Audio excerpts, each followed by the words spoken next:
نحمده ونستعينه ونستغفره ونتوب إليه ونعوذ بالله من شرور أنفسنا ومن سيئات أعمالنا من يهده الله فلا مضل له ومن يضلل فلا هادي له Kampanye أشهد أن لا إله إلا الله وحده لا شريك له وأشهد أن محمدا عبده ورسوله وحبيبه وخاتم النبيين والمبعوث رحمة للعالمين اللهم صل على حبيبنا وشفينا ومولانا أبي القاسم المصطفى محمد اللهم صل على محمد وآل محمد اللهم صل على محمد وآل محمد اللهم صل على محمد وآل محمد وعلى آله وصحبه ومن تبعهم بإحسان إلى يوم الدين أما بعد.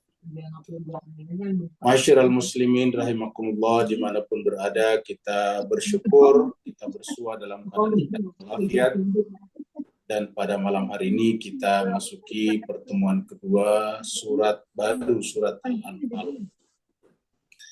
Yang ingin ikut membaca atau tadarus kitab suci Al-Quran surat Al-Anfal bisa membuka surat yang ke-8 ayatnya 6 sampai 10. Jadi malam ini kita masuk pada ayat yang ke-6 sampai ayat yang ke-10. Mari kita masuk ke screen untuk bersama-sama membaca ayat-ayat tersebut.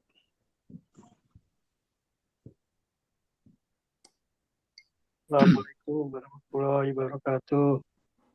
Waalaikumsalam warahmatullahi wabarakatuh. A'udzu billahi minasy syaithanir rajim. Bismillahirrahmanirrahim.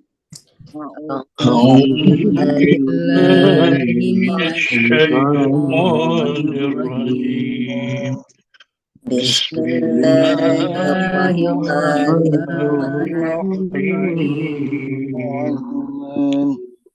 Yujadilunaka fil haqqi ba'dama tabayyana ka'annama yusaqun.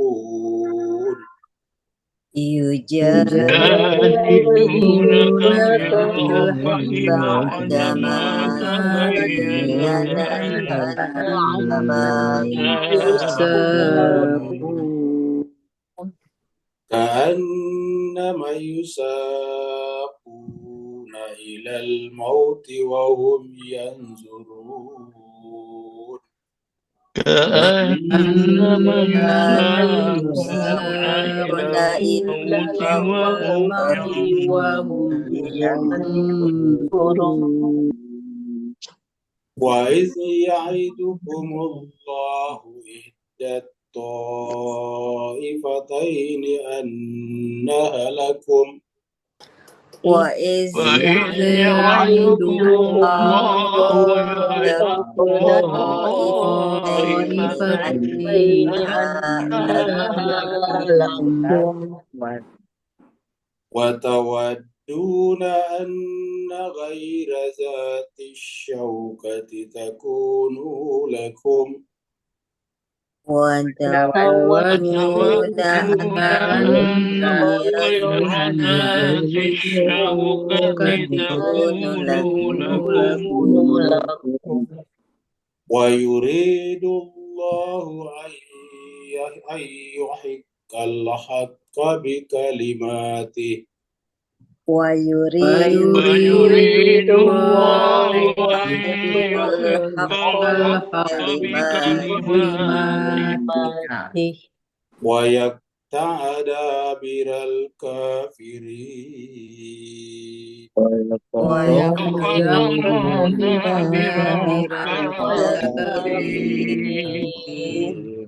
ليحق الحق ويبطل الباطل ولو كره المجرمون ليحق الحق ويبطل الباطل ولو كره المجرمون.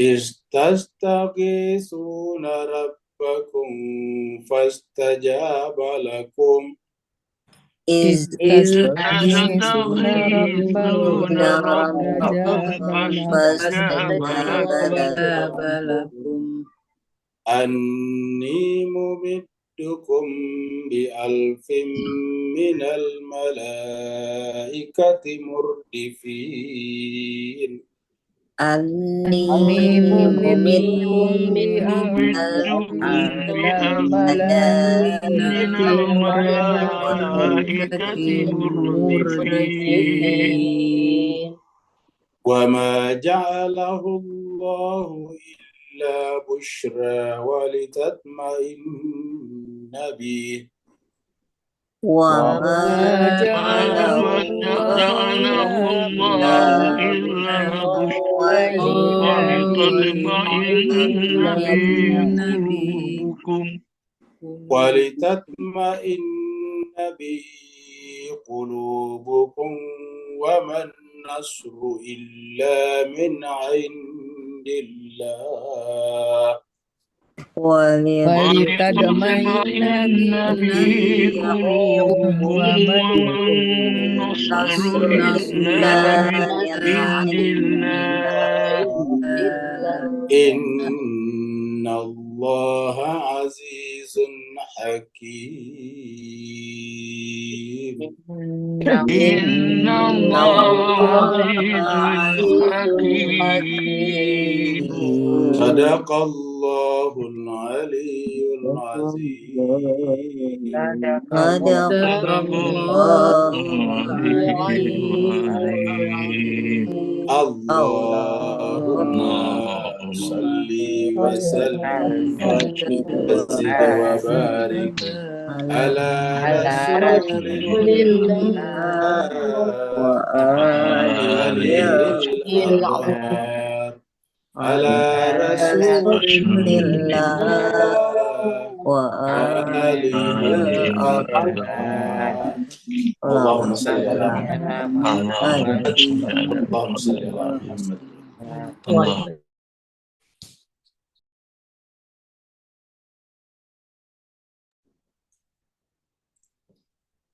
Jemaah sekalian, terima kasih banyak telah ikut membaca ayat suci Al-Quran. Teriring doa semoga Allah SWT mengangkat derajat jemaah semuanya dimanapun berada dengan derajat yang setinggi-tingginya sehingga nanti kita bisa bersua bersama dengan Rasulullah, para nabi-nabi yang lain, para imam yang suci, dan orang-orang saleh lainnya. Kita teruskan surat Al-Anfal. Surat Al-Anfal, surat yang ke-8. Al-Anfal artinya sitaan perang. Surat ini turun di Madinah, maka disebutlah dengan surat Madaniyah. Jumlah ayatnya adalah 75 ayat. Terakhir kita sudah sampai di ayat yang ke-5. Dan ayat-ayat 1-5 berbicara tentang orang-orang, ciri-ciri orang yang beriman yang sebenar-benarnya. Jadi ada kata-kata mukminuna haqqa, orang mukmin yang sebenar-benarnya. Mari kita review dari ayat yang ke-5.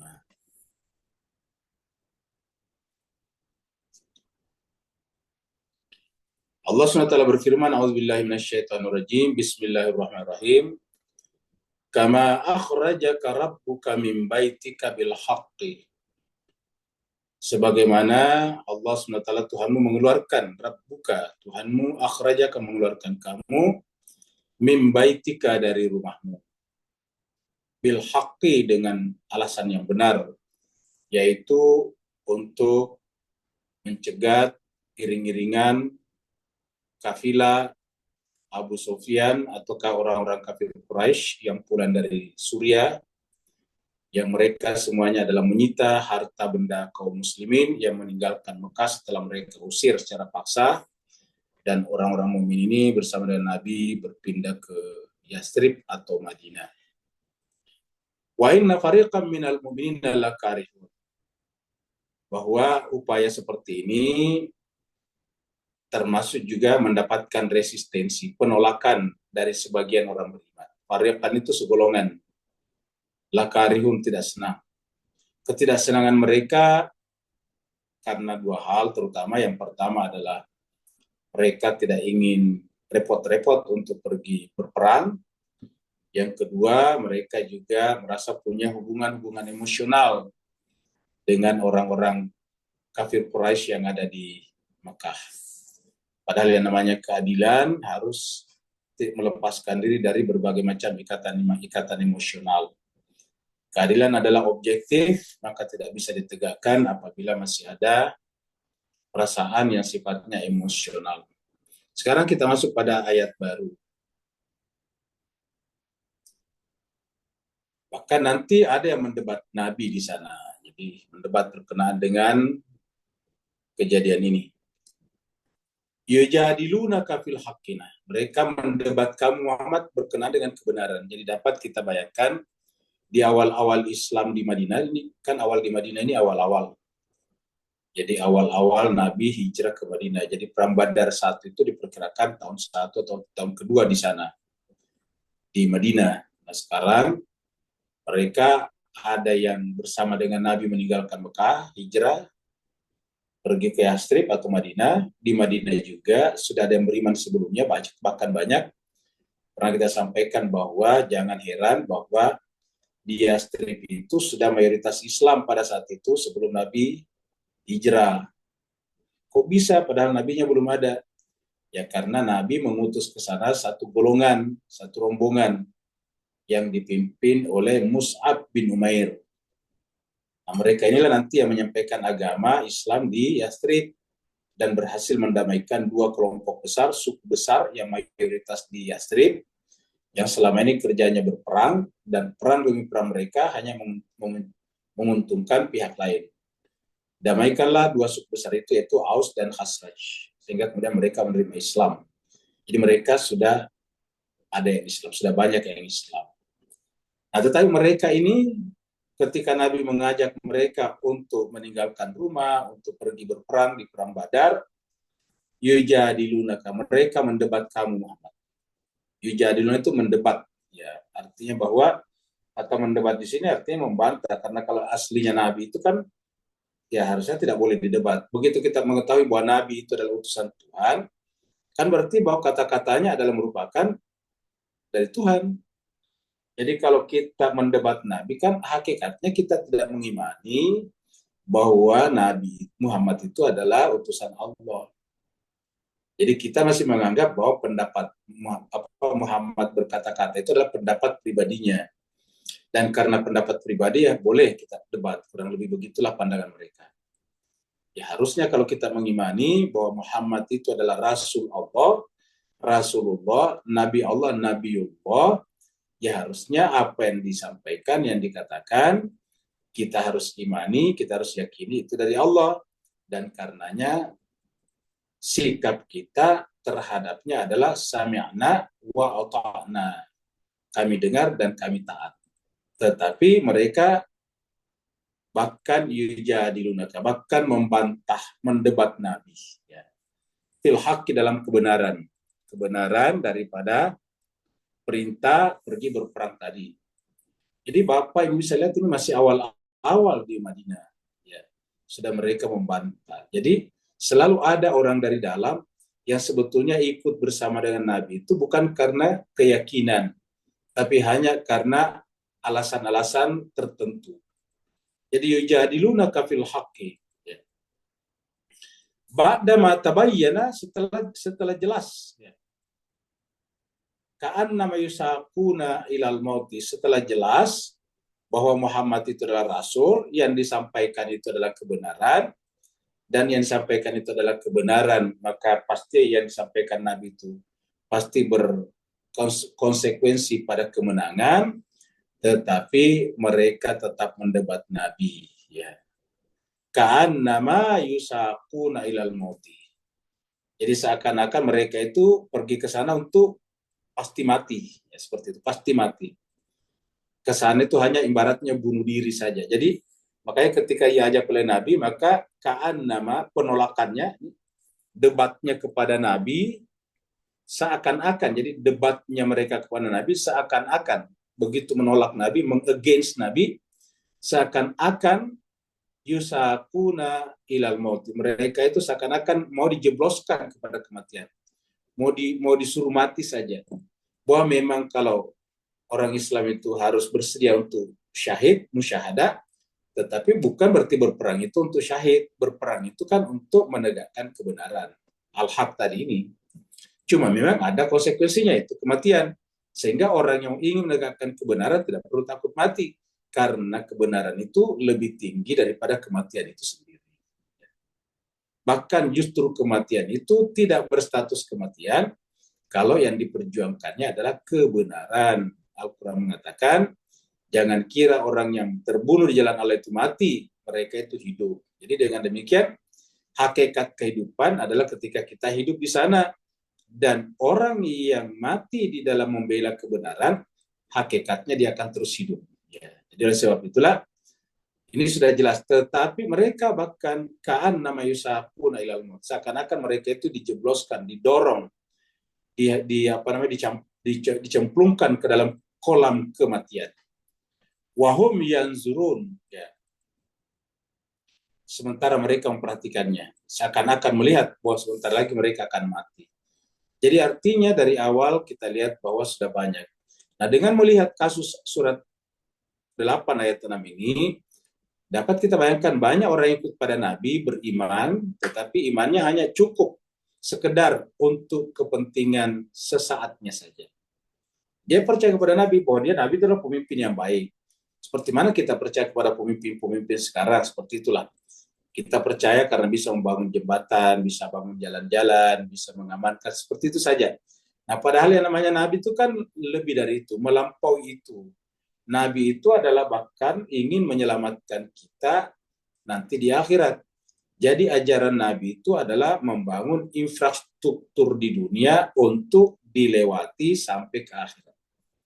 Jadi membangun infrastruktur di dunia untuk kita lewati sampai di akhirat. Ya, bukan hanya di dunia. Nah, tetapi mereka tidak melihat seperti itu. Inilah sebabnya banyak Nabi, pada awal-awalnya pengikutnya banyak, tetapi ketika Nabi itu sudah menghadapi masalah, mereka semuanya pada kabur. Ya.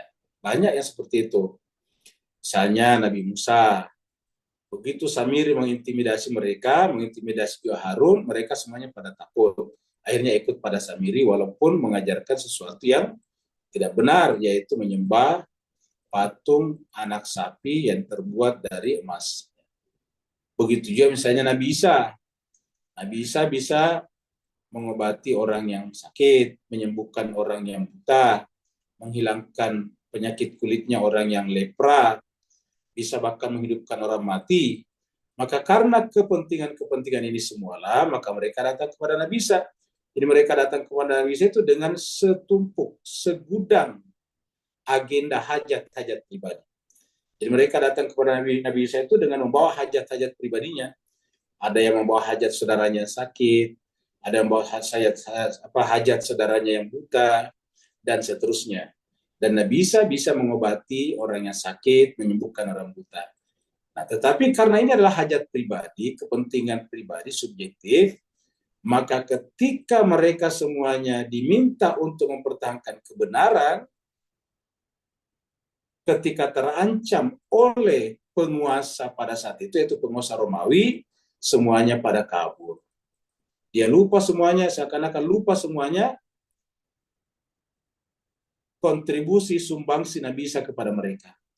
Mereka yang telah disembuhkan matanya, tiba-tiba lupa Nabi Isa. Mereka yang keluarganya telah disembuhkan penyakit kulitnya, tiba-tiba meninggalkan Nabi Isa. Kenapa? Karena memang motif dari awal beragama hanya motif hajat-hajat pribadi. Motif hajat-hajat pribadi, bukan motif kebenaran. Yang namanya hajat pribadi itu subjektif, sedangkan kebenaran adalah objektif. Artinya bahwa kalau kita ingin menegakkan kebenaran, justru kita datang untuk mengorbankan kepentingan pribadi kita. Bukan datang kepada Nabi untuk meraup, untuk mengambil, untuk memperbesar kepentingan pribadi. Itu salah. Justru orang datang kepada Nabi mengorbankan, ingat, mengorbankan hajat pribadinya. Mengorbankan kepentingan pribadinya. Mengorbankan bahkan segala-galanya. Ya, itu baru kebenaran. Nah, ternyata pada saat Nabi Isa diancam oleh pasukan Romawi, akhirnya apa yang terjadi? Ribuan bahkan puluhan ribu pengikutnya yang telah diberikan berbagai macam kelebihan melalui Nabi Isa, yaitu sembuh dari penyakit dan sebagainya, sekarang pada hilang kabur. Yang tersisa di sekitar Nabi Isa hanya tinggal 12 orang saja. Kita ulangi, tinggal 12 orang saja disebut dengan Hawariyun. Kemana mereka tadinya itu? Kabur, meninggalkan Nabi Isa. Dan ini selalu terjadi dalam sejarah. Ya, selalu terjadi dalam sejarah. Nah, kita baca lagi di sini Nabi Muhammad kita. Mereka itu ditindas, disiksa di Mekah. Kemudian Nabi membawa mereka hijrah. Kemarin itu perjuangan yang panjang. Karena mencari orang, komunitas yang mau menerima mereka begitu banyak itu berat. Terbukti Nabi sudah melakukan pertama kali ke Habasyah, Ethiopia. Menghubungi Raja Negus, tetapi ditolak. Ya. Kemudian Nabi sendirian memimpin rombongan pergi ke Taif. Alih-alih diterima, bahkan Nabi diusir lempar batu keluar dari Taif. Jadi berat. Kemudian Nabi mengutus kelompok yang dipimpin oleh Mus'ab bin Umair pergi ke Yastrib. Berhasil. Ya. Nabi pun pindah ke sana bersama dengan mereka-mereka tadi. Tetapi begitu sampai mereka di sana baru tahun pertama, ketika Nabi meminta mereka untuk berkorban, ingat berkorban, ya mengorbankan hajat-hajat pribadinya, apa yang terjadi? Yujadilunaka, mereka mendebat, membantah kamu Muhammad. Jadi ini selalu terjadi dalam sejarah. Ini terjadi juga pada cucunya Nabi, yaitu Sayyidina Hussein.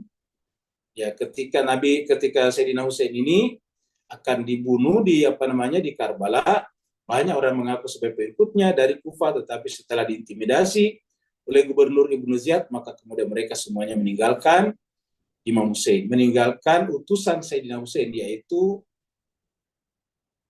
Muslim bin Aqil. Jadi inilah yang terjadi sepanjang sejarah. Itulah sebabnya berkali-kali kita mengatakan di sini, kalau kita beragama justru bukan untuk bukan untuk mencapai agenda-agenda atau hajat-hajat pribadi kita. Justru beragama itu mengajarkan kita mengorbankan hajat pribadi. Karena yang kita ingin capai adalah Allah. Dan kita tidak bisa sampai kepada Allah kalau selalu membawa agenda-agenda pribadi kita. Kata-kata la ilaha illallah itu artinya kita rela mengorbankan agenda pribadi kita demi satu Allah, illallah. Itu baru. Ya. Makanya di dalam Al-Quran itu berkali-kali disebutkan, bukan hanya sekali, 2 kali, berkali-kali disebutkan orang yang naik kapal laut, naik perahu di tengah lautan, diamuk ombak, gelombang datang dari berbagai sisi, mereka sudah tidak yakin bisa hidup. Mereka berdoa, ya Allah, kalau kami selamat, kami akan bersyukur. Tapi setelah sampai ke pantai selamat, mereka lupa semua doanya. Jadi kenapa? Karena hajat pribadi. Hanya hanya agenda-agenda pribadi saja. Begitu agenda pribadinya terancam, ya udah, tinggalkan agama. Jadi inilah jemaah sekalian berbahagia, kita sampaikan bahwa beragama itu adalah mengorbankan semua ilah, baru hanya satu, itu illallah. Ya. Makanya dalam agama itu selalu ada hanifan, musliman. Hanif itu kosong, tidak ada kepentingan pribadi. Musliman, baru bisa menyerahkan diri kepada Allah. Jadi Bapak Ibu baca dalam Al-Quran, selalu hanifah dulu, baru musliman. Tidak pernah musliman, hanifah. Selalu hanifah dulu, baru musliman. Karena kita tidak bisa sampai kepada penyerahan diri secara sempurna, kalau kita tidak hanif. Tidak plong di sini, masih ada kepentingan pribadi, masih ada hal-hal yang sifatnya subjektif, itu tidak bisa. Nanti kita bisa sampai ke sana kapan? Ya apabila kosong di sini. Selalu ada begitu. Hanifan musliman, wajatu wajhiya lilladzi fataras samawati wal arda hanifan musliman, wa ma ana minal musyrikin. Wa ma ana minal muslimin, bisa juga. Ya, jadi dengan demikian dari sini kita lihat bahwasanya untuk sampai kepada muslim, penyerahan diri itu adalah dengan melepaskan segala-galanya.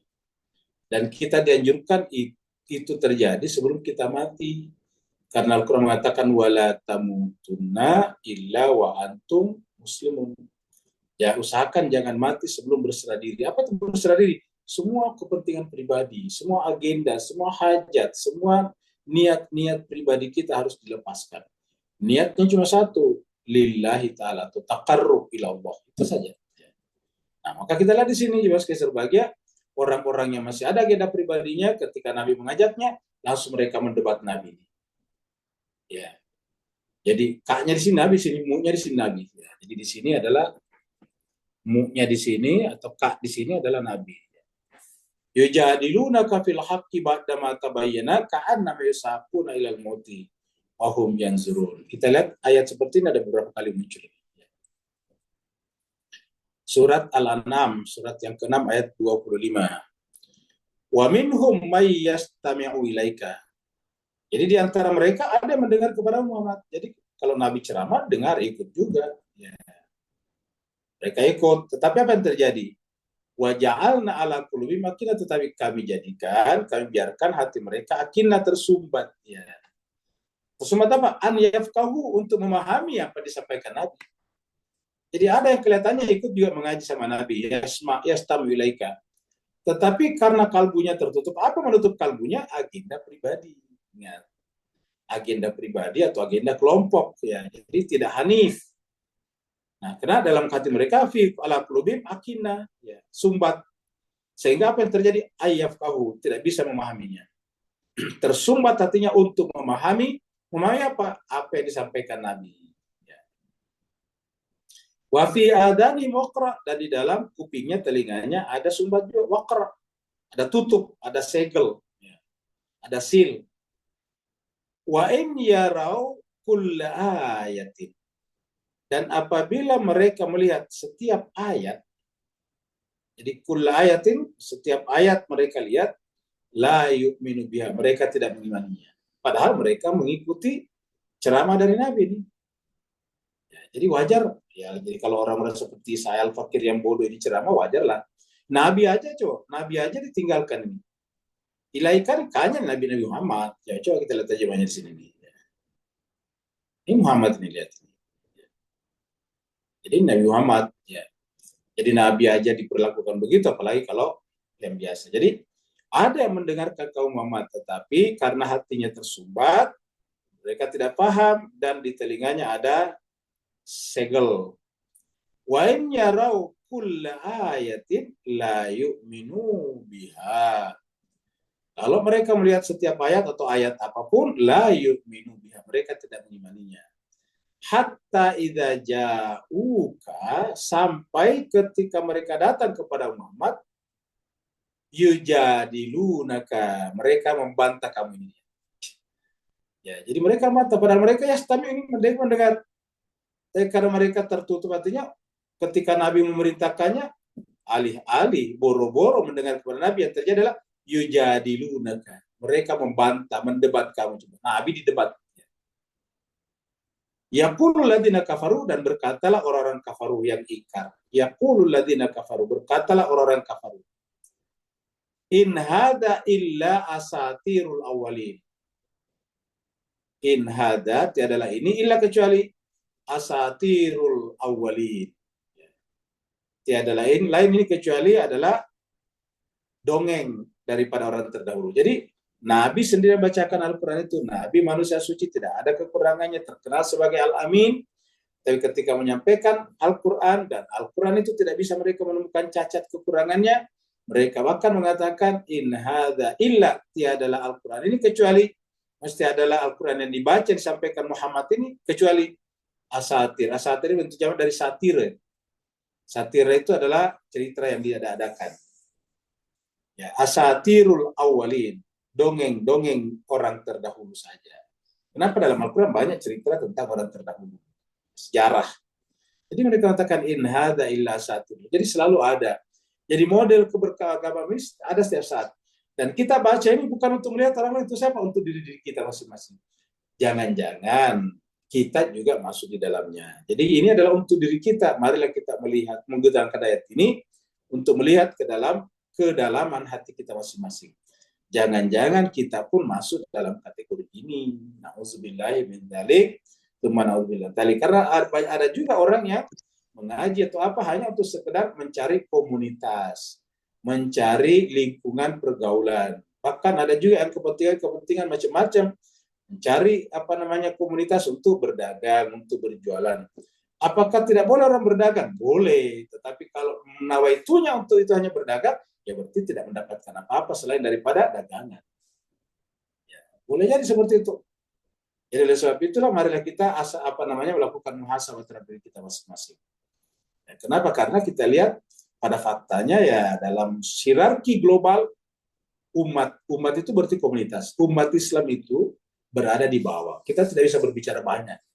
Indeks pendidikan rendah, kemampuan ekonomi sangat rendah juga, kerja keras sangat sedikit. Ini harus kita akui. Ya.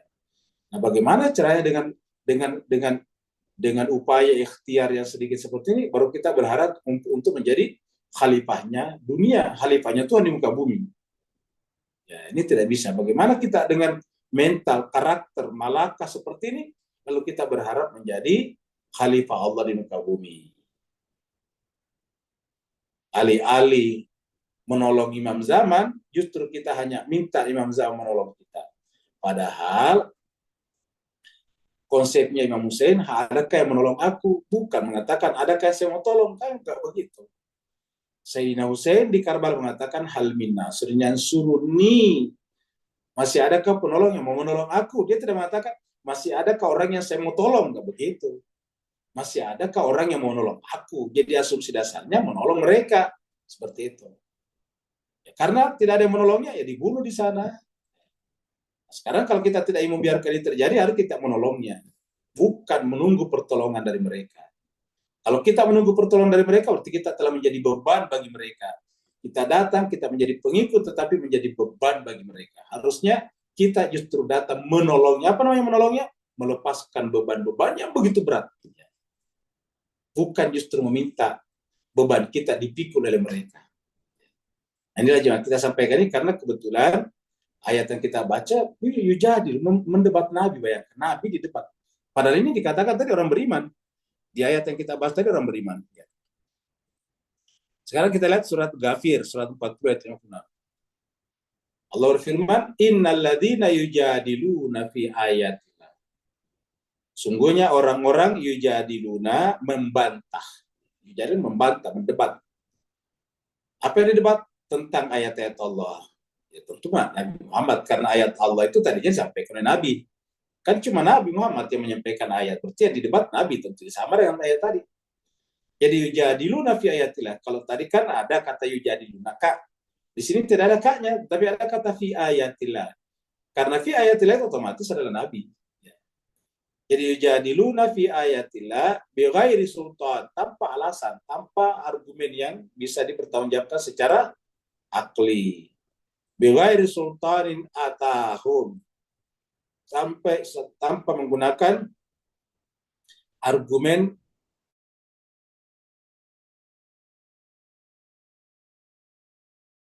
Allah berikan kepada mereka. Inflima sururim, tiadalah di dalam kalbu, dalam dada orang seperti itu, illa kecuali.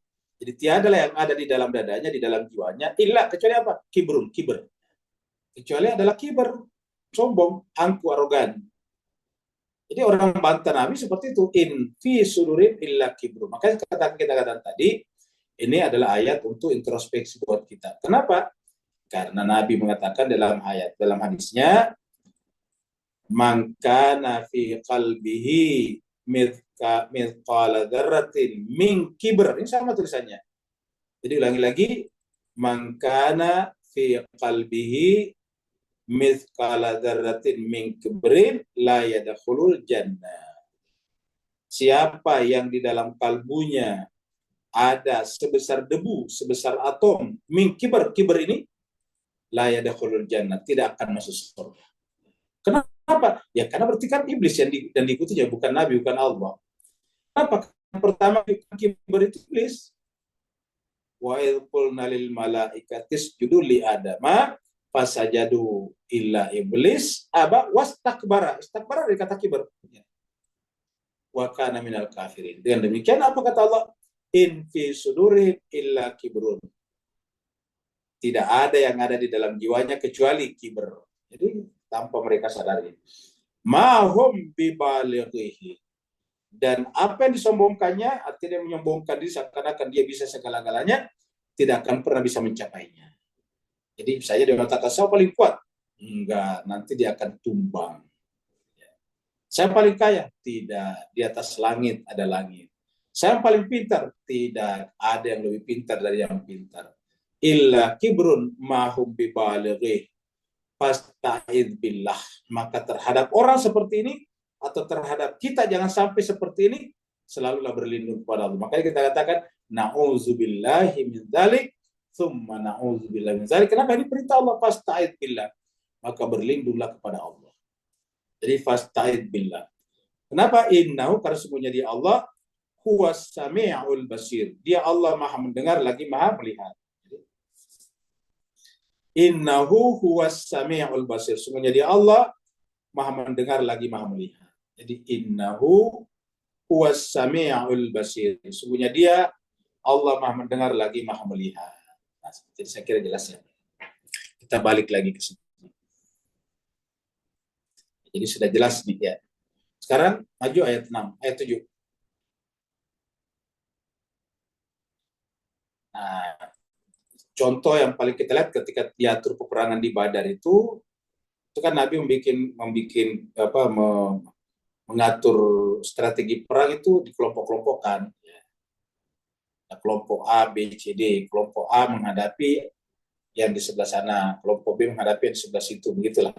Jadi sudah diatur supaya tidak kacau. Setiap kelompok itu ada pimpinannya, ada pasukannya, ada panglimanya, ada komandannya. Di setiap kelompok ada komandannya. Wa iz ya'idukumullahu ihda ta'ifataini. Dan ingatlah ketika Allah menjanjikan kepada kalian ihda ta'ifataini, salah satu dari dua kelompok. Jadi salah satu dari dua golongan ya. Jadi ya dihadapi itu kan orang kafir Quraisy, tapi mereka itu membagi dirinya dengan dua kelompok untuk menyerang. Ya. Nah, Nabi pun menghadapinya dengan dibagi juga. Ini kamu menghadapi kelompok sana, yang di sini menghadapi kelompok sana. Begitulah. Wa idh ya'idukum, dan ingatlah ketika Allah menjanjikan ihda ta'ifata ini kepada salah seorang, menjanjikan kepada kalian salah seorang daripada salah satu kelompok di antara dua kelompok. Ihda salah satu, at-ta'ifata ini dari dua kelompok. Ya. Dua ta'ifah, kalau satu kelompok kan ta'ifah, dua kelompok ta'ifata ini. Ya. Annaha, bahwasanya lakum untuk kalian. Ya. Jadi yang ini untuk kamu. Jadi kelompok yang ini untuk kamu. Ya, annaha lakum untuk kalian, untuk barisan ini. Ya. Wa tawadduna anna ghaira zati syaukati. Tetapi wa tawadduna, kalian menginginkan. Jadi Allah mengatakan kamu menghadapi kelompok A, justru kalian yang ditugaskan menghadapi kelompok A menginginkan kelompok lain. Yang mana? Yang ghaira zati syaukah, yang tidak punya kekuatan. Maunya menghadapi yang lemah saja, yang tidak bersenjata. Dia tidak berani menghadapi yang bersenjata. Maunya menghadapi yang tidak bersenjata. Jadi ada dua, yang bersenjata dan tidak bersenjata.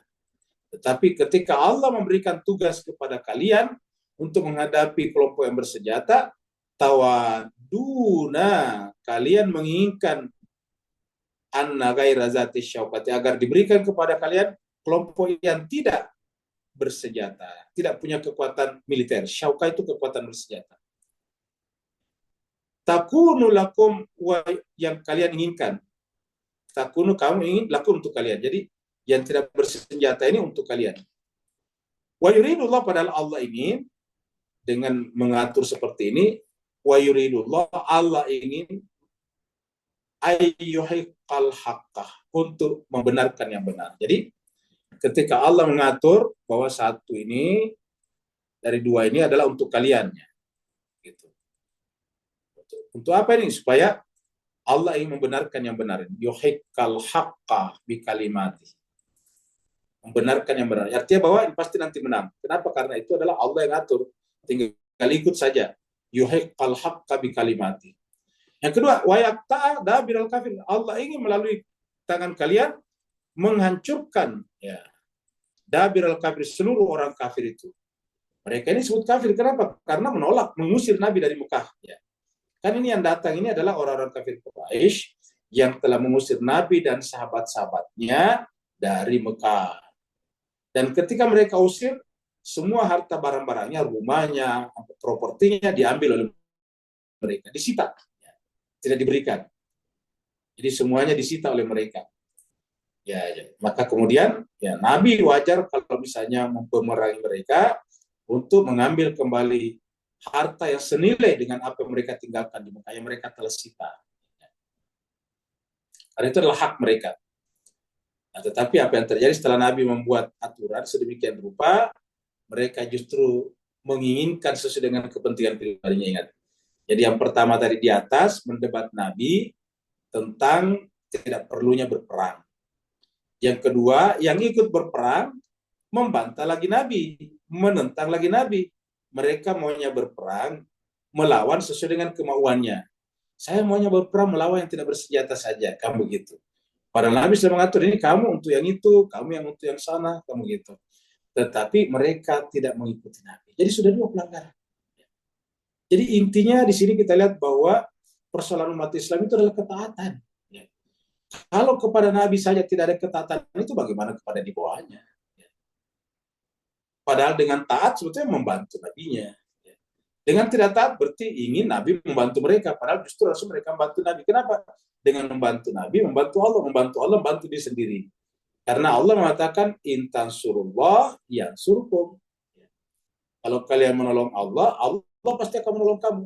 Jadi artinya kalau kita menolong Allah, hakikatnya menolong diri kita sendiri. Jadi kalau kita menolong Allah, hakikatnya menolong diri sendiri.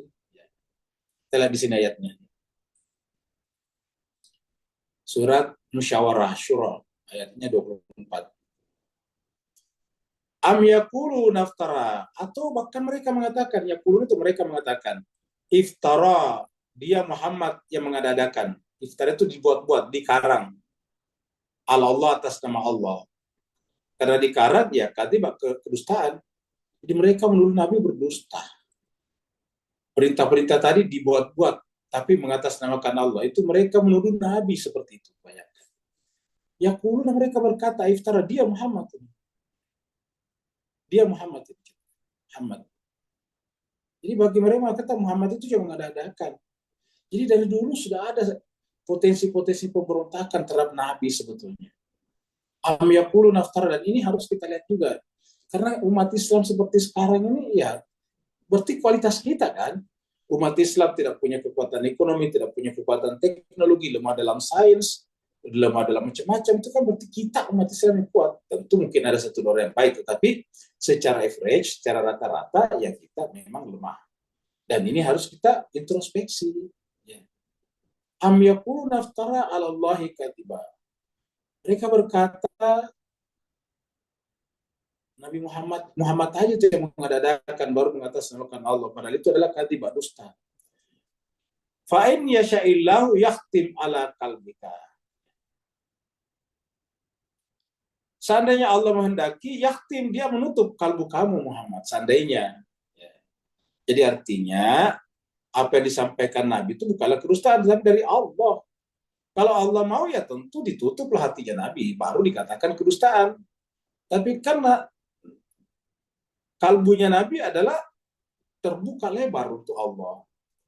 Nah, sehingga kemudian wayamhullahul batila. Dengan cara seperti ini sebetulnya Allah ingin menghapuskan kebatilan. Jadi Allah mengutus nabinya dengan kebenaran karena Allah ingin menghapuskan kebatilan. Yamhullahul batila. Allah ingin menghilangkan kebatilan. Jadi kalau kebatilan tidak hilang, ya karena kita sendiri tidak mengikuti kebenaran. Seperti tadi, justru kita membantah Nabi.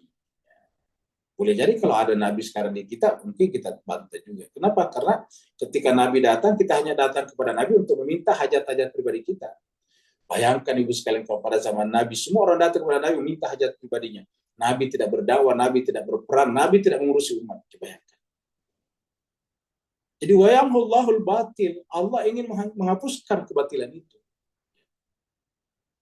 Wa yuhiqqul haqqa, dan dia ingin membenarkan kebenaran bi kalimatihi. Makanya kebenaran harus didatangkan. Bagaimana cara mendatangkannya? Mematuhi sami'na wa ta'na kepada Nabi, karena sami'na wa ta'na kepada Nabi berarti sami'na wa ta'na kepada Allah Subhanahu wa taala. Sedangkan di tempat lain Allah sudah berkata, apa kata Allah di tempat lain? Qul ja'al haqqu wa zahaqal batil.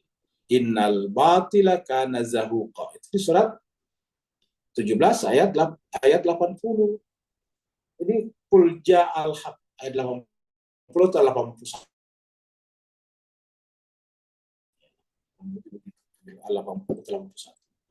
Jadi qul ja'al haq, kalau kebenaran datang, wa zahaqal batil, kebatilan akan hilang. Jadi kalau kebatilan ada, berarti kebenaran belum muncul.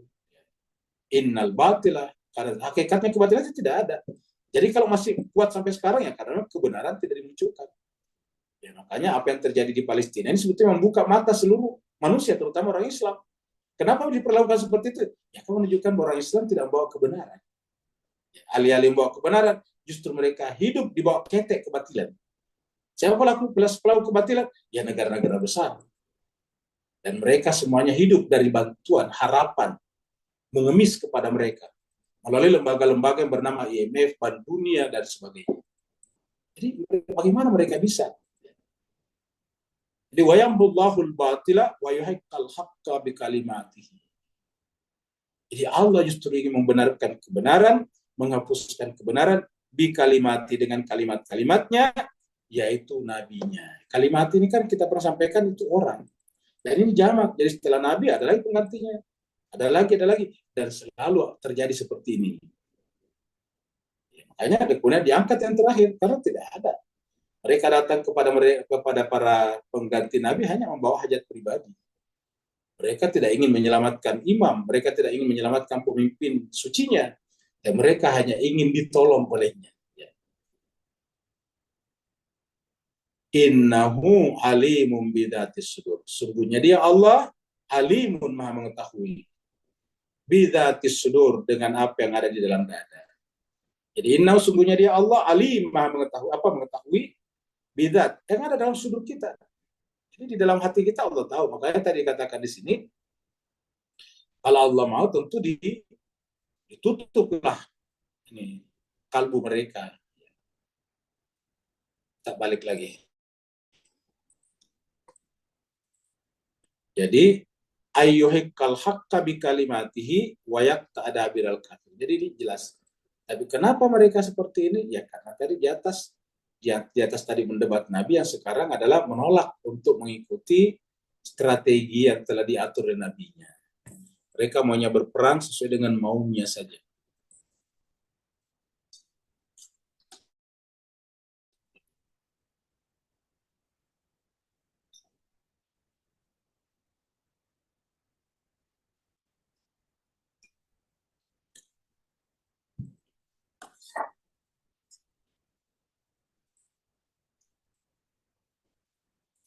Nomor 8 ini mirip tadi ini sudah kita lihat. Ya. Wa yamhullahul batil wa yuhiqqul haqqa bi kalimatina. Muncul lagi di sini nih ya. Liyuhiqqal haqqa wa yubtilal batil. Jadi ayatnya hampir sama. Ya. Jadi kalau ini tadi adalah surat musyawarah, ayatnya 24. Nah, yang kita bahas sekarang adalah surat Al-Anfal, surat 8. Jadi untuk apa tadi itu di atas? Liyuhiqqal haqqa wa yubtilal batil. Untuk Allah membenarkan kebenaran. Jadi Allah tidak mungkin membenarkan kebatilan. Kenapa ada kata-kata yuhikal? Maksudnya untuk menjadikan kata yuhikal haq itu artinya menjadikan kebenaran itu menjadi real, menjadi nyata.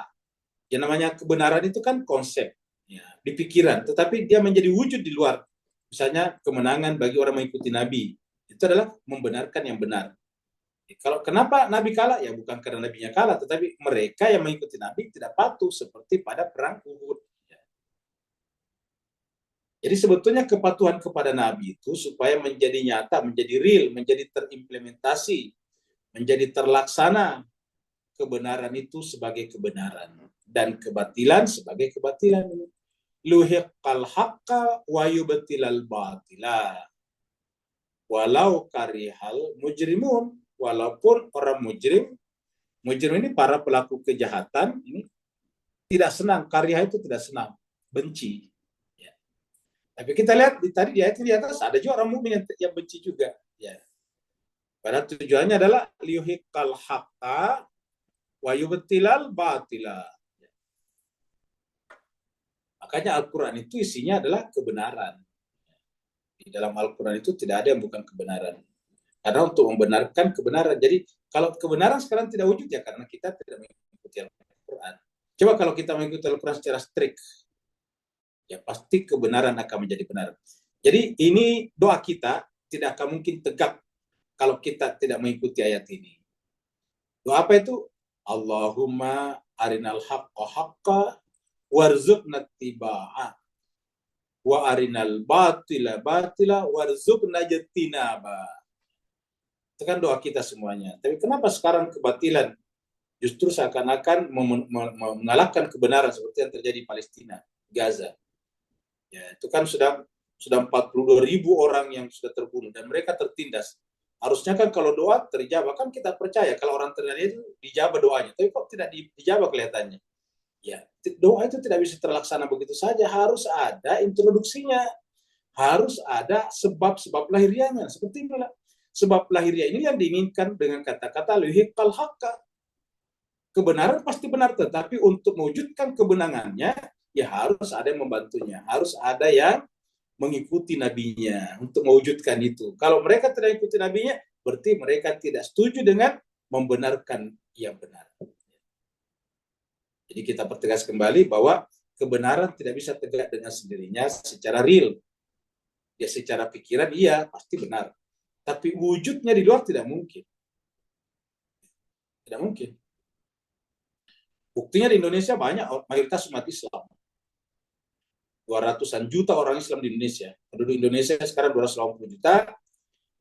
Kalau umat Islam itu kita bulatkan 90%, ya, berarti kan yang tidak Islam cuma sekitar 28 juta.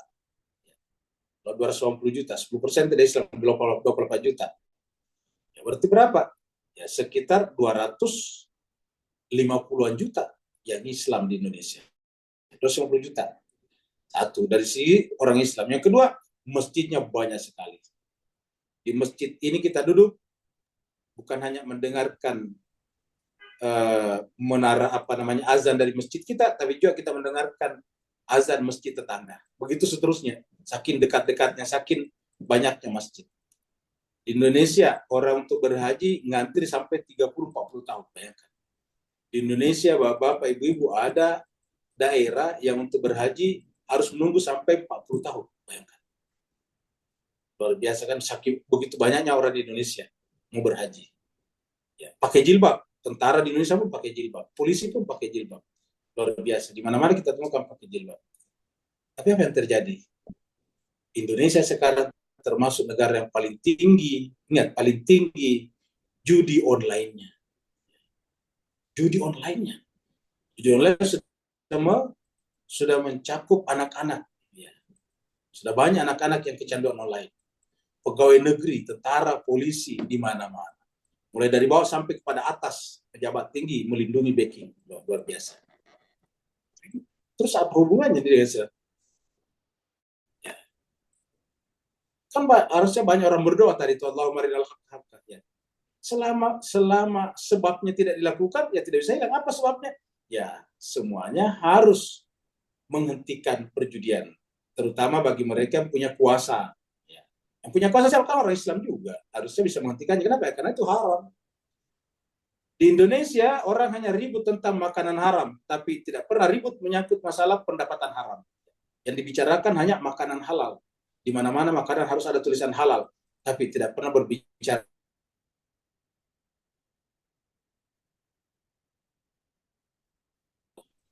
yang dibicarakan adalah makanan halal. Luarnya halal, tertulis besar sebesar gaban, halal, tapi kalau pendapatannya juga adalah hasil korupsi dan lain-lain, ya tetap aja haram namanya. Sayang, seribu sayang, yang diatur adalah tulisan halalnya, bukan pendapatan halalnya. Ya. Nah, inilah yang terjadi. Yang kenapa? Ya tadi, bukan lihiqal haqqa wa yubtilal batila. Walau karihal mujrimun. Kita lihat lagi di sini ayatnya.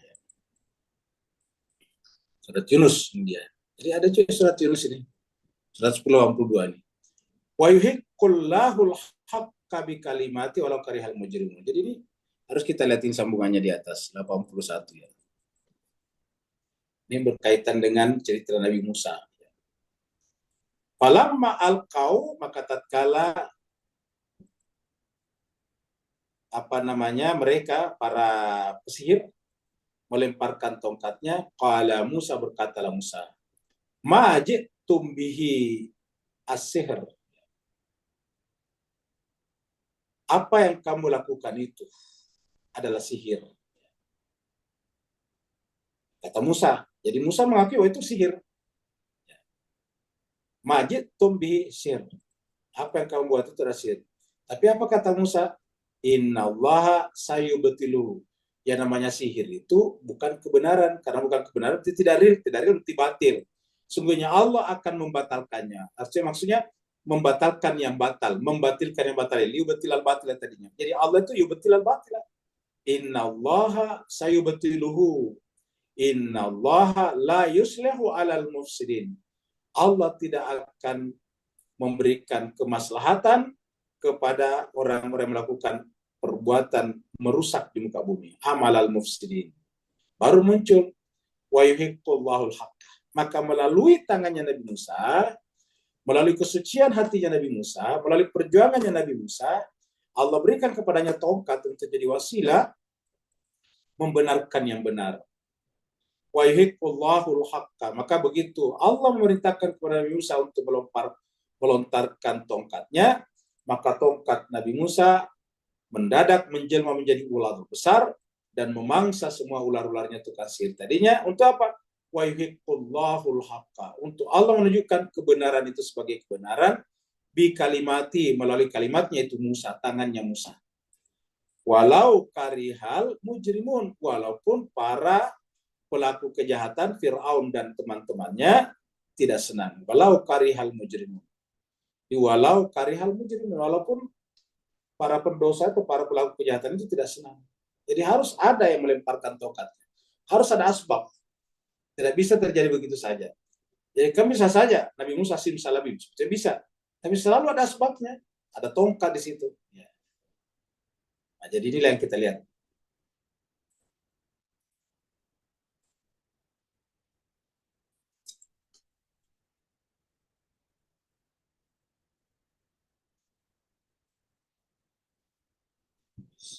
Doa, bagaimana dengan doa? Doa paling utama adalah untuk menghilangkan kebatilan dan munculkan kebenaran. Itu doa yang paling penting. Doa itu, kalau kita sudah menginginkan doa dalam mendatang kebenaran menjadi kebenaran atau terbenarkannya kebenaran dan terbatilkannya kebatilan, kan berarti bukan agenda pribadi, bukan hajat pribadi namanya, tapi kebenaran. Yastaghitsuna rabbakum. Makanya doa yang seperti itu bukan hanya sekedar doa, tapi yastaghitsu, istighasah. Istighasah. Jadi dalam Al-Quran ada kata doa, ada kata istighasah. Yastaghitsuna rabbakum. Kalau istighitsu itu sebetulnya lebih tepatnya, lebih spesifiknya adalah bukan hanya sekedar berdoa, tapi berdoa tentang pertolongan. Yastaghitsuna rabbakum, ketika kalian minta pertolongan kepada Tuhan kalian. Ini pertolongan pada apakah pribadi di sini? Bukan, yaitu mereka berperang melawan orang kafir Quraisy dari Mekah. Jadi yang mereka minta ini sebetulnya adalah kemenangan bagi umat Islam, bukan hajat pribadi, bukan agenda pribadi, ya, bukan kepentingan, bukan interest pribadi, bukan vested interest, ya. Bukan vested interest, tetapi kebenaran. Ya. Karena ini ceritanya masih perang Badar ini. Ya. Perang Badar, karena kita lihat bahwa pada perang Badar itu kan 1:3. Orang Islam cuma 1, orang mereka 300 kan? 3. Nabi cuma sekitar 300 orang, mereka 1000-an orang. Jadi 300 lawan 1000-an orang, berarti 1:3. Jadi artinya kalau mereka mau menang, harus satu orang harus mampu membunuh 3 orang. Ya. Harus mampu melumpuhkan 3 orang kalau ingin menang. Yastaghitsuna rabbakum. Sehingga apa yang terjadi? Mereka berdoa kepada Tuhan. Ingatlah ketika kalian berdoa kepada Tuhan kalian. Yastaghitsuna rabbakum. Ketika kalian meminta pertolongan kepada Tuhan kalian. Yastaghitsuna rabbakum. Fastajaba lakum. Maka kemudian Tuhan mengijabah doa kalian. Apa kata Tuhan dalam ijabahnya? Ani sungguhnya aku, kata Tuhan, melalui doa kalian ini, mumiddukum, akan memberikan bantuan kepada kalian. Apa bantuannya? Bi alfin minal malaikati, dengan mengutus 1000 malaikat. Jadi, untuk apa? Memenangkan mereka. Jadi ingat, ini bukan agenda pribadi, bukan vested interest. Ini adalah memberikan kemenangan kepada mereka karena mereka telah berperang, mereka telah memenuhi permintaan Nabi, mereka telah patuh kepada nabinya, tapi secara kuantitatif ini sangat sedikit, 1:3.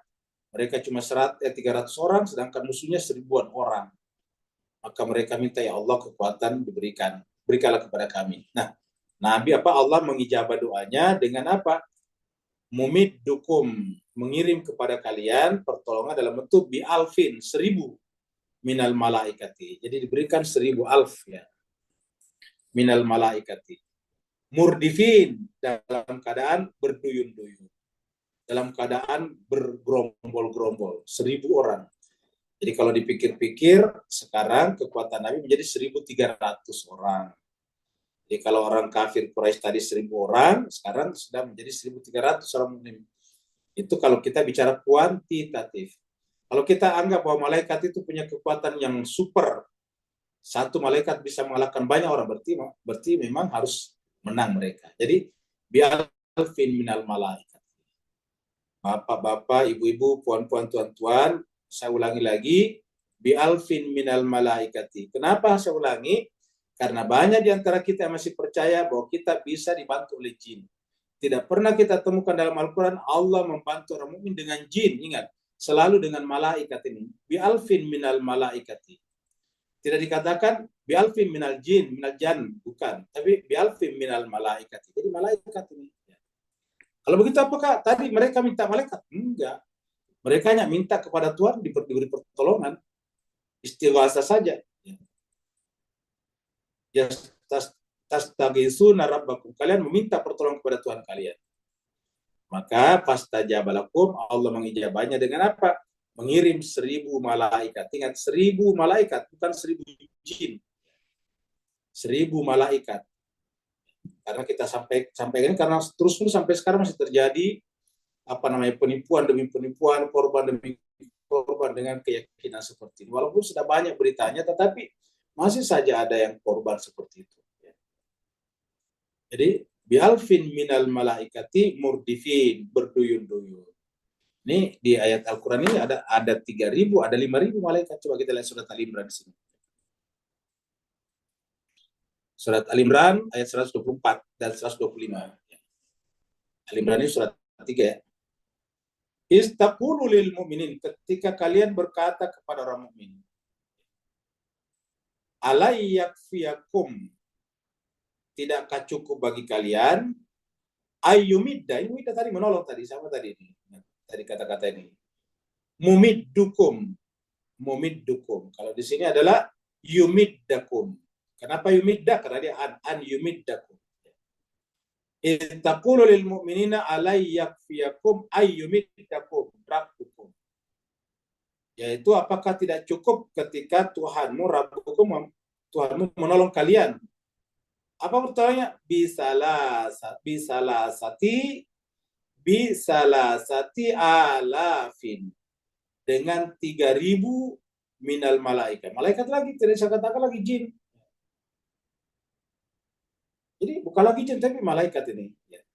Bisalasati alafin minal malaikat. Dengan 3000 malaikat munzalin yang turun. Jadi, apakah tidak cukup bagi kalian bahwa Allah menolong kalian, Tuhan menolong kalian dengan 3000 malaikat, minal malaikat munzalin.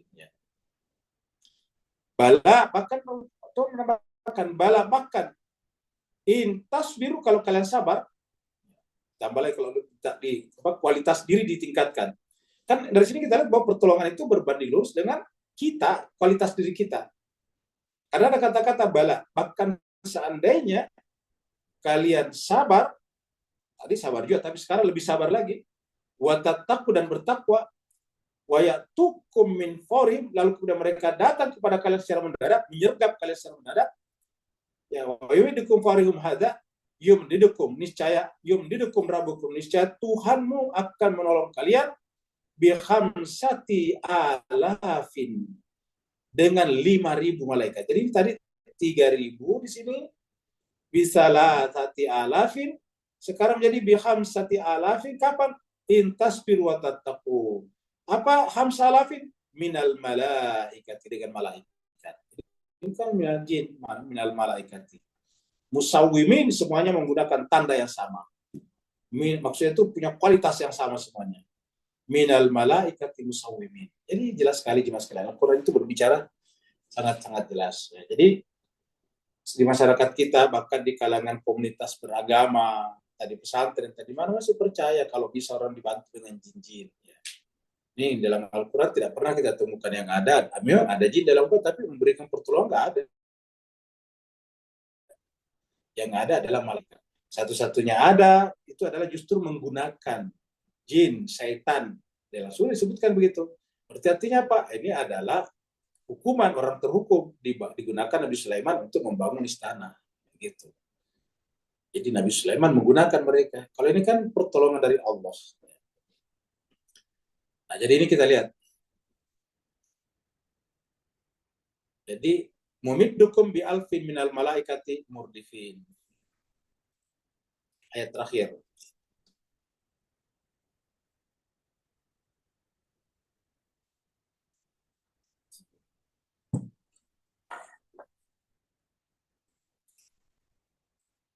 Wa ma ja'alahu Allahu illa busyra. Dan tiadalah Allah memberikan pertolongan itu. Tadi di atas 1.000 malaikat, kalau di surat Al-Imran 3.000 dan 5.000, jadi sudah ada 3 angka, ada 1.000, ada 3.000, ada 5.000. Masing-masing ganjil, 1.000, 1 ganjil. 3.000, 3 ganjil, 5.000, 5 ganjil. Wa ma ja'alahu Allahu, dan Allah tidak menjadikan malaikat-malaikat penolong itu illa kecuali busyra, sebagai kabar gembira. Kabar gembira dan apa? Walitatma'inna bihi qulubukum, dan memberikan ketenangan bagi kalbu kalian ini, mendatangkan ketenangan. Tatma'inna bihi qulubukum. Jadi siapa yang didatangi malaikat, maka hatinya jadi tenang. Jadi kalau ada hadis mengatakan bahwa Nabi Muhammad di Gua Hira didekap oleh malaikat, dipeluk. Lalu setelah itu Nabi ketakutan, lari pontang-panting kembali ke rumahnya. Maka itu hadisnya menurut saya perlu dianalisis ulang, dipertanyakan. Kenapa? Berdasarkan ayat-ayat, kalau malaikat justru menciptakan ketenangan. Ya. Dan ayat seperti ini berkali-kali kita temukan dalam Al-Quran. Ya. Jadi kalau ada malaikat, itu biasanya justru mendatangkan ketenangan. Ya. Contohnya di sini. Malaikat-malaikat itu Ja'alahu, maksudnya malaikat tadi, pertolongan. Ya. Ini mengirim bala bantuan ini. Ya.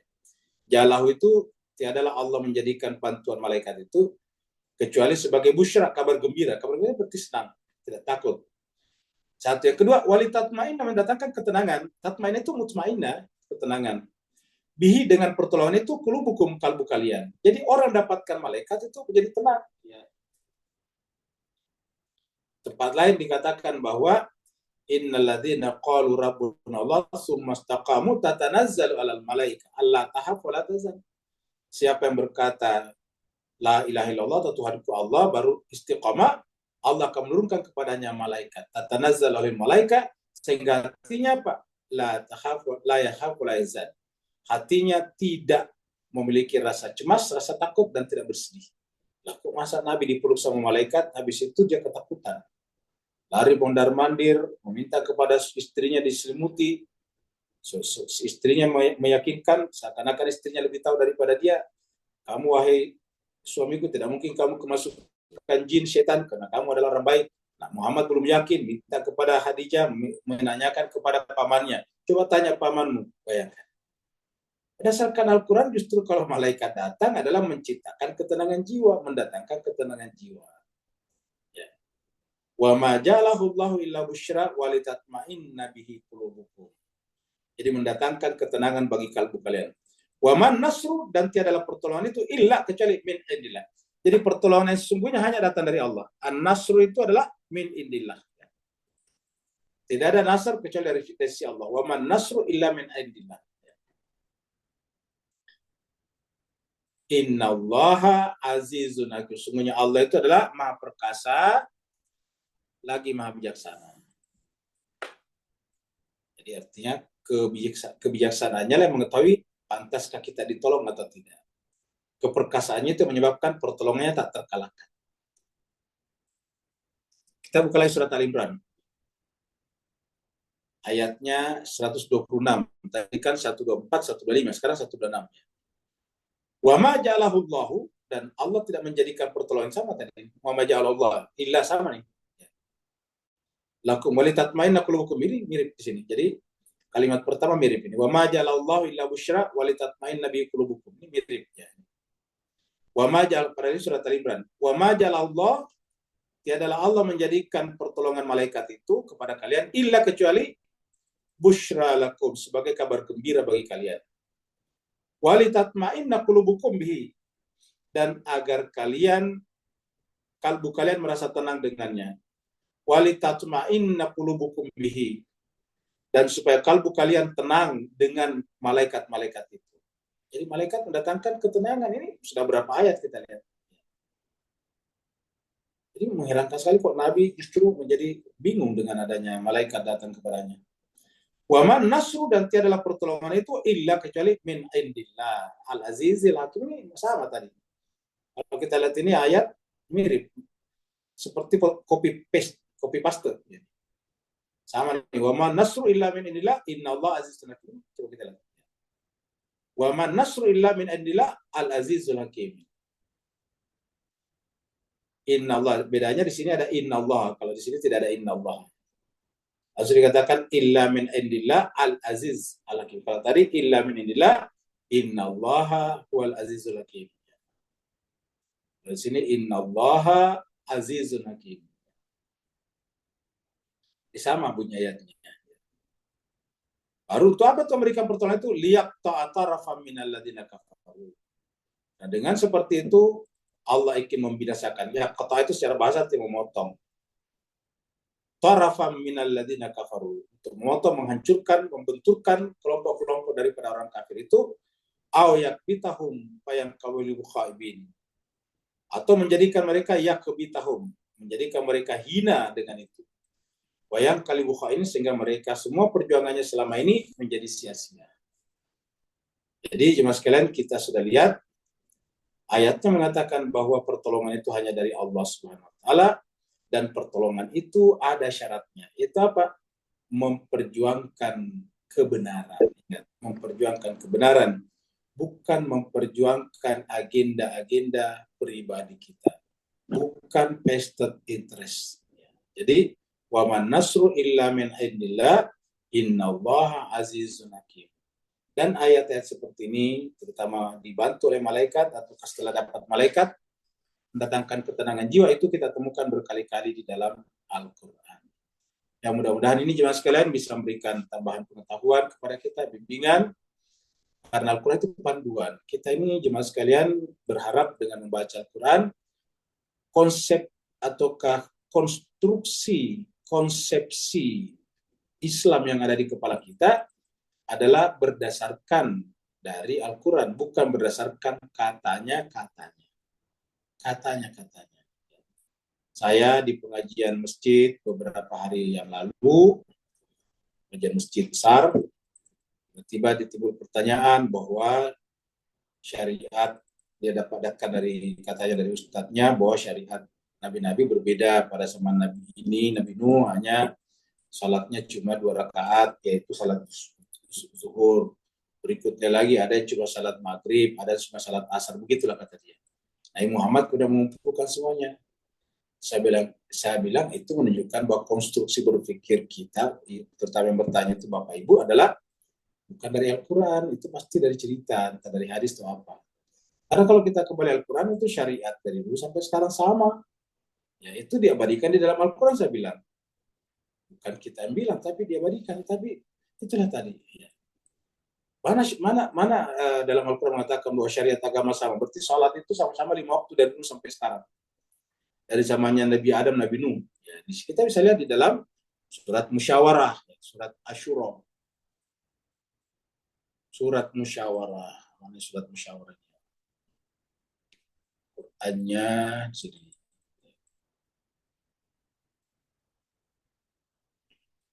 Surat Musyawarah. Ini Al-Qurannya kok menghilang.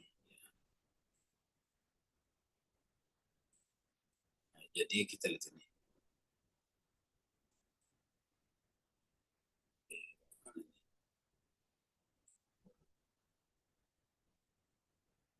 Oh, tidak ada. Ini ya. Tertutup. Nah, jadi jemaah sekalian terbaik kita buka dulu di ayat ya. Jadi di dalam Al-Quran surat Musyawarah surat 42 ayatnya 13. Ini tulisannya syara alakum.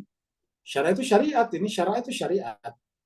Dia Allah, ini terjemahnya dia Allah mensyariatkan.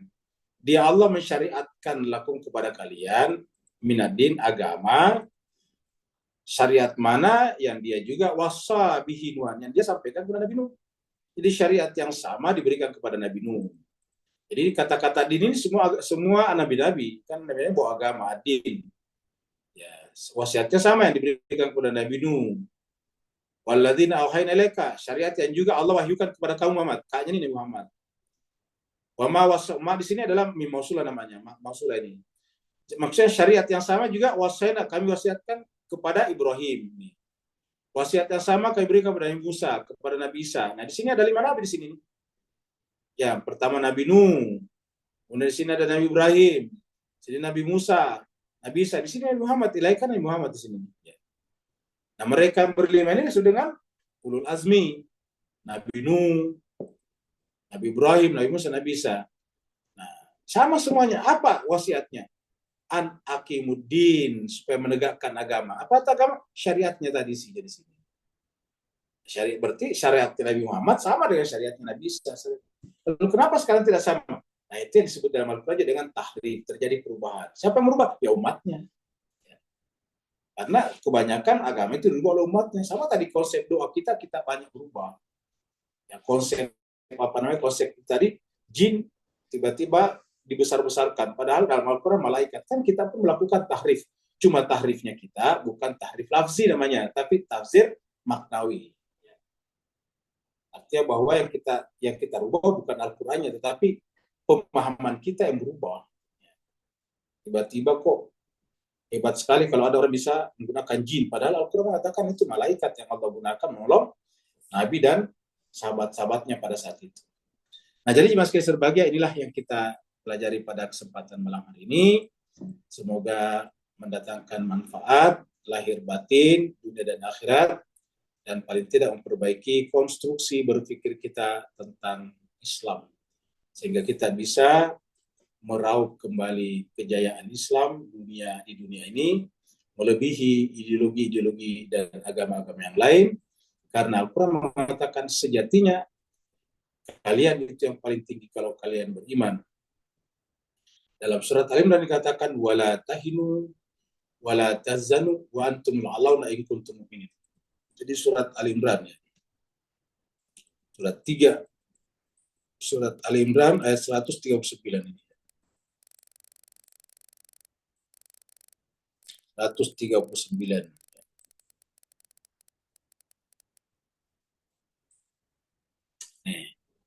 Jadi jemaah sekalian bisa buka ayat ini. Surat Ali Imran ayat 139. Ali Imran ayatnya 139. Wala tahinu, dan janganlah kalian merasa hina. Ini tahinu merasa hina. Wala tazanu, janganlah kamu bersedih hati. Jadi janganlah kamu bersikap inferior. Janganlah engkau dikuasai oleh kesedihan. Apa sebabnya? Wa antum, ini wanya sih sementara kalian itu adalah a'launa paling tinggi. Wa antumul a'launa, kalian itu paling tinggi. In kuntum mu'minin, kalau kalian benar-benar beriman. Jadi artinya apa? Kalau kita tidak paling tinggi, berarti belum benar-benar beriman. Kan begitu cara memahaminya. Karena Al-Quran mengatakan antumul a'launa in kuntum mu'minin. Kalian benar-benar paling tinggi kalau kalian beriman. Berarti kalau kita tidak tinggi, berarti belum benar-benar beriman. Seperti itu. Terima kasih banyak. Wa'alaikumsalam. Ia mau bertanya, dipersilakan. Assalamualaikum Ustaz. Waalaikumsalam warahmatullahi wabarakatuh. Silakan Pak. Bismillah, barakallahu fil azim azim. Sallallahu Muhammad wa alihi wa ajil. Baik, tak bolehkah kita menyimpulkan bahawa mafhum mukhalafahnya surah Al Imran 139 tadi menjentik pemikiran kita dalam perbezaan tentang status keimanan kita dalam kasus hari ini, di mana mereka agak keberatan untuk ikut Rasulullah SAW untuk keluar rumah, pergi berperang, walaupun yang perintah tadi Allah. Sedangkan di Karbala kita lihat orang yang telah pun mampu melihat kematian lebih manis daripada madu. Bahkan mereka telah berada di alam sana walaupun batang tubuhnya masih di alam sini, dan diperbukakan tirai-tirai kasyaf untuk dapat melihat Rasulullah sedang menanti, pada Fatimah sedang menanti, dan juga para maksumin. Beri pencerahan tentang bila datang bantuan Allah tadi dan kenapa tak perlu bantuan Allah tadi sesuai dengan 139 ayat Al-Imran tadi. Barakallahu fi afwan. Baik, terima kasih banyak Pak Nur. Jadi sebetulnya bahkan kita bisa mengikuti ataukah menyusuri men-track back ini ayat 1 Al-Imran 139 bahkan sejak dari Nabi sebelumnya, termasuk Nabi Musa. Kita lihat kenapa Bani Israel itu dihinakan sampai terlunta-lunta di padang pasir selama 40 tahun, tidak bisa mendapatkan akses untuk masuk ke Baitul Maqdis. Mereka di sana dikejar-kejar, mereka jadi korban, selalu dibunuh oleh musuh-musuhnya. Menjadi korban, menjadi pariah, menjadi rendah, menjadi terhinakan. Apa sebabnya? Yaitu mereka tidak mematuhi nabinya, Nabi Musa. Nabi Musa dan Harun mengatakan, masuklah ke Baitul Maqdis itu melalui pintunya dalam keadaan bersujud. Masih ingat pembahasan kita sebelumnya di surat Al-Araf. Masuklah ke sana dalam keadaan bersujud. Seraya berkata hittatun. Seraya mengucapkan kata-kata penuh penghormatan kepada penduduknya, sujud. Tapi mereka justru menolak. Ya. Mereka menolak, mereka tidak mau masuk. Bahkan menyuruh Nabi Musa dan Harun pergi berperang berdua saja. Wahai Musa dan Harun, kau pergi aja berperang. Mengusir orang-orang di Baitul Maqdis itu. Kalau mereka semuanya sudah terusir, kami baru masuk. Coba bayangkan.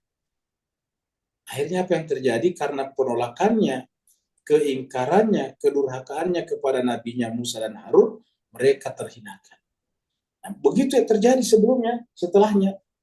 Ya, pada kasus Nabi Isa. Ya, ketika Nabi Isa mereka tinggalkan, pada saat mereka diancam oleh kerajaan Romawi, maka mereka terhinakan. Terlunta-lunta juga.